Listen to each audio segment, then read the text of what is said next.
집중력의 문제는 이제 과제 수행의 문제를 일으키고 충분히 이제 해낼 수 있는 일임에도 불구하고 자신의 능력을 좀 과소평가한다거나 나 미리 단정적으로 못해요, 안 돼요, 못하겠어요 이런 이야기를 많이 하게 돼요. 그래서 이러한 문제는 이제 과제 회피 또는 미루기, 딴짓하기 등의 이제 여러 가지 문제 행동이 따라오기 때문에 더 큰 어려움이 된다라고 보시면 될 것 같습니다. 네, 저희는 보통 부모님들이 문제 행동에만 집중하게 되잖아요.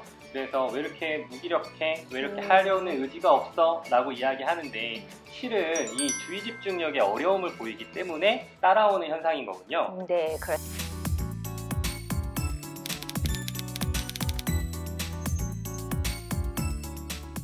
반갑습니다. 경계를 걷는 모든 이들과 함께 하겠습니다.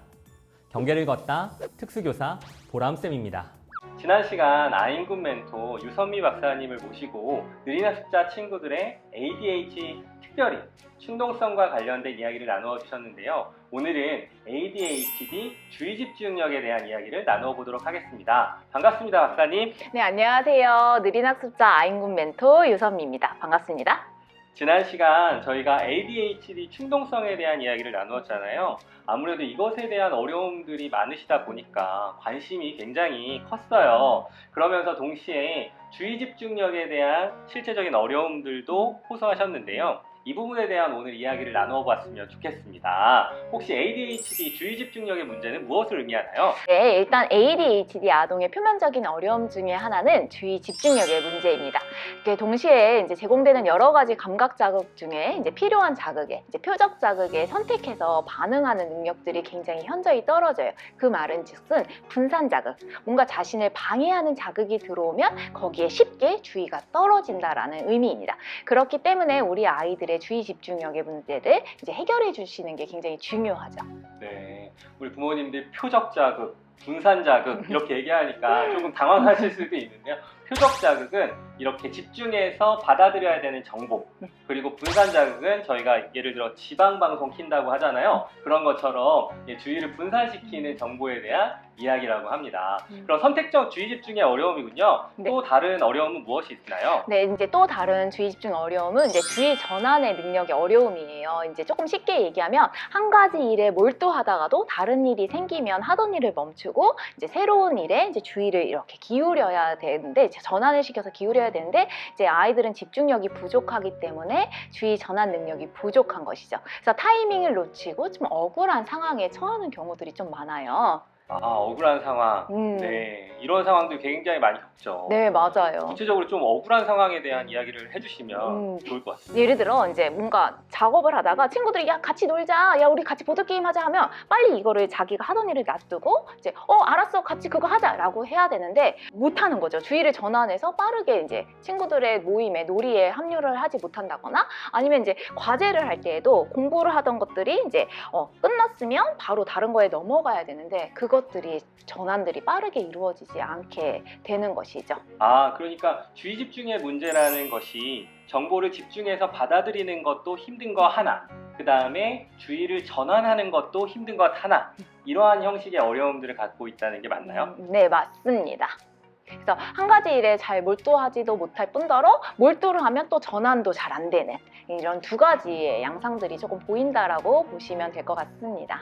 네, 우리 아이들이 또 주의 집중의 어려움을 보이다 보니까 당연히 따라오는 게 부정적인 피드백이잖아요. 정신 차려, 집중해야지 하는 이야기를 들으면서 스스로 심리적으로 위축되는 경향이 많을 것 같아요. 맞아요. 그래서 주의 집중력의 문제는 이제 과제 수행의 문제를 일으키고 충분히 이제 해낼 수 있는 일임에도 불구하고 자신의 능력을 좀 과소평가한다거나 나 미리 단정적으로 못해요, 안 돼요, 못하겠어요 이런 이야기를 많이 하게 돼요. 그래서 이러한 문제는 이제 과제 회피 또는 미루기, 딴짓하기 등의 이제 여러 가지 문제 행동이 따라오기 때문에 더 큰 어려움이 된다라고 보시면 될 것 같습니다. 네, 저희는 보통 부모님들이 문제 행동에만 집중하게 되잖아요.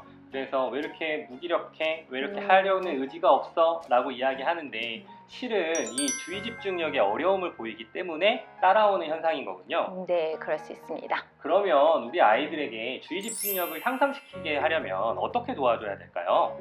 일단은 아까 앞에서 이야기했듯이 이제 표적 자극이 무엇인지를 아는 것부터 시작하는 게 중요합니다. 그래서 내가 지금 주의 집중해야 될 것이 무엇이냐?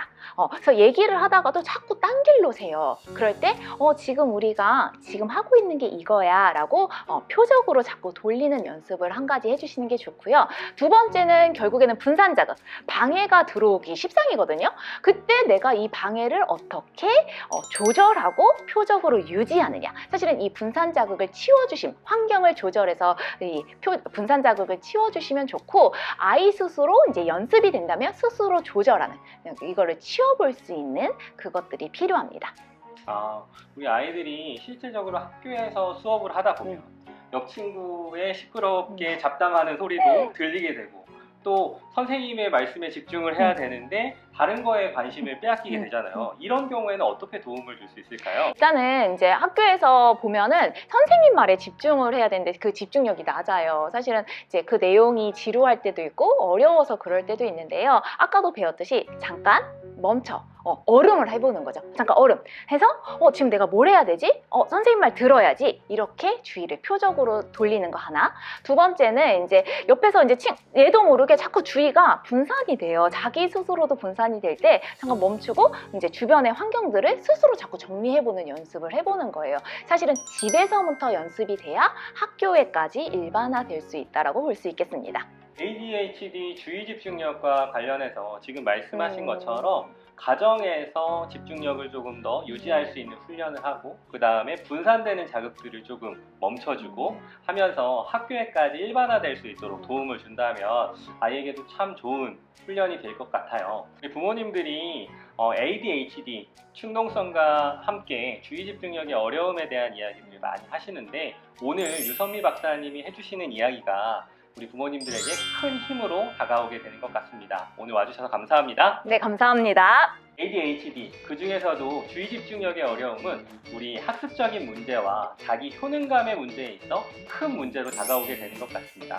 이러한 문제로 인해서 고민이 많으신 우리 부모님들에게 오늘 이야기가 실제적인 팁으로 다가왔으면 좋겠고요. 또한 우리 아이들이 스스로 집중할 수 있는 힘들을 길러서 사회적인 생활 속에서도 일반화시킬 수 있는 그러한 성장을 보이는 자리였으면 좋겠습니다.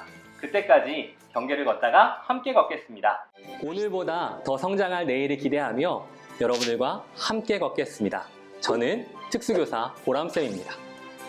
좋아요와 구독은 편견 없는 사회를 앞당깁니다.